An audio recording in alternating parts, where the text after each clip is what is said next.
वाली जगह हैं, जैसे कि गोगाबिल झील, कल्याणी झील, मनिहार, बेलवा और भी बहुत कुछ है। यहाँ पर गुरु तेग बहादुर जी का ऐतिहासिक गुरुद्वारा भी है। उस जगह का नाम है लक्ष्मीपुर। सन 1666 ईस्वी में जब गुरु जी कांतनगर में पधारे थे, तब से यहाँ पर बहुत गुरुद्वारा बना है। इस गुरुद्वारे में गुरु जी से जुड़ी हुई बहुत सी वस्तुएं रखी हुई है।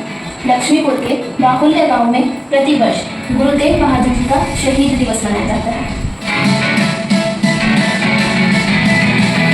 इसके अलावा यहाँ पर राधा कृष्ण जी का मंदिर भी बहुत फेमस है, जो शांति टोला फसिया में है। ये मंदिर 200 वर्ष पुराना है और यहाँ के लोग अपनी सादगी के लिए जाने जाते हैं। आदिवासी बहुत फेमस है। ये गांव गंगा नदी के किनारे स्थित है। इस जगह पर मुर्शिदाबाद के नवाब सिराज उद दौला और पूर्णिया के गवर्नर नवाब शौकत जंग के बीच युद्ध हुआ था।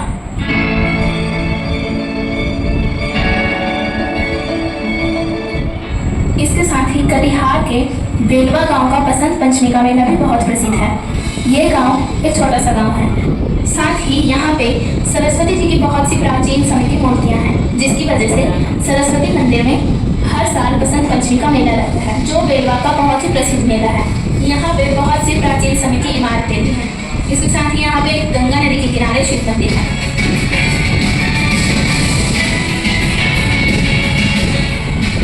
कटिहार की 2 झीलें गोगाबिल झील और कल्याणी झील, दोनों ही झील बहुत ही प्रसिद्ध है। गोगाबिल झील इसलिए फेमस है क्योंकि यहाँ पे 12 के 12 महीने बहुत तरह के पक्षी दिखाई देते हैं और खास तौर पे नवंबर से फरवरी के महीने तक यहाँ रूस से पक्षी आकर प्रवास करते हैं, जिनमें से प्रमुख रूप से देखे जाते हैं हंसराज और लालसर। ये दोनों पक्षी यहाँ पे बहुत ही ज़्यादा दिखाई देते हैं।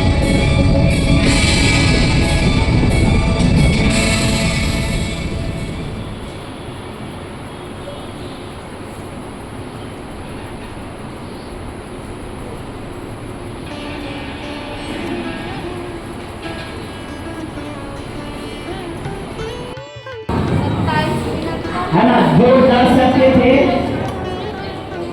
सब लोग इधर ध्यान दीजिएगा। जो डर सकते थे वो जान से डरे, लेकिन जो पढ़े थे वो अपने कलम से लड़ाई लड़ रहे थे।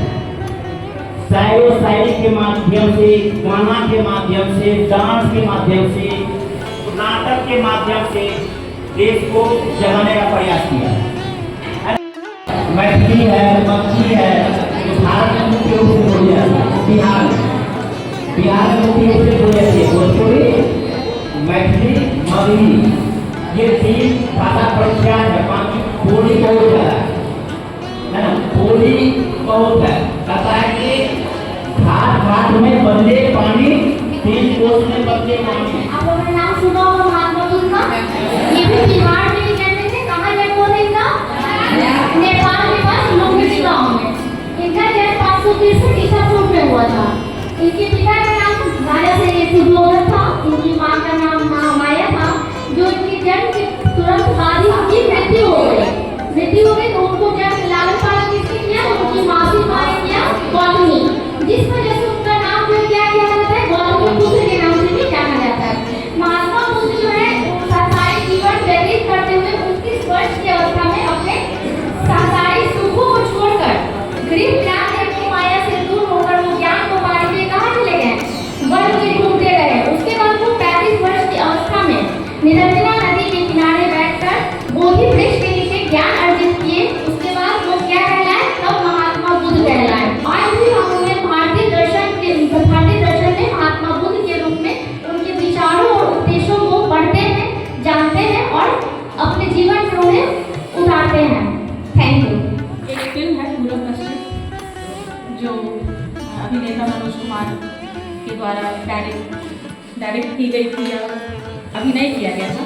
उसमें कहा उनका एक गाना है, जब जीरो दिया मेरे भारत ने दुनिया को तब हिंदी आई। उस जीरो को किसने दिया था? वो कहाँ के थे? बिहार के। उसी तरह बिहार की जो भूमि है बहुत ही समृद्ध है। यहाँ से बहुत महान व्यक्तित्व निखर कर सामने आए, जैसे डॉक्टर राजेंद्र प्रसाद, बाबू कुंवर सिंह, MS धोनी। अभी झारखंड है, पहले तो झारखंड बिहार सब एक ही था, है ना। अभी एक न्यू क्रिकेटर आए हैं जो IPL में खेले हैं, क्या सूर्यवंशी, वैभव सूर्यवंशी, वो कहाँ के हैं? बिहार के। कितने वर्ष की? 14। और उन्होंने 14 वर्ष की आयु में क्या हासिल किया? बहुत कुछ नेम से हासिल कर लिया।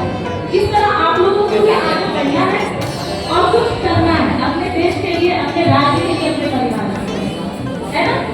वैभव सूर्यवंशी के बारे में कहा जाता है कि जब कोरोना के टाइम में लोग सो रहे होते थे या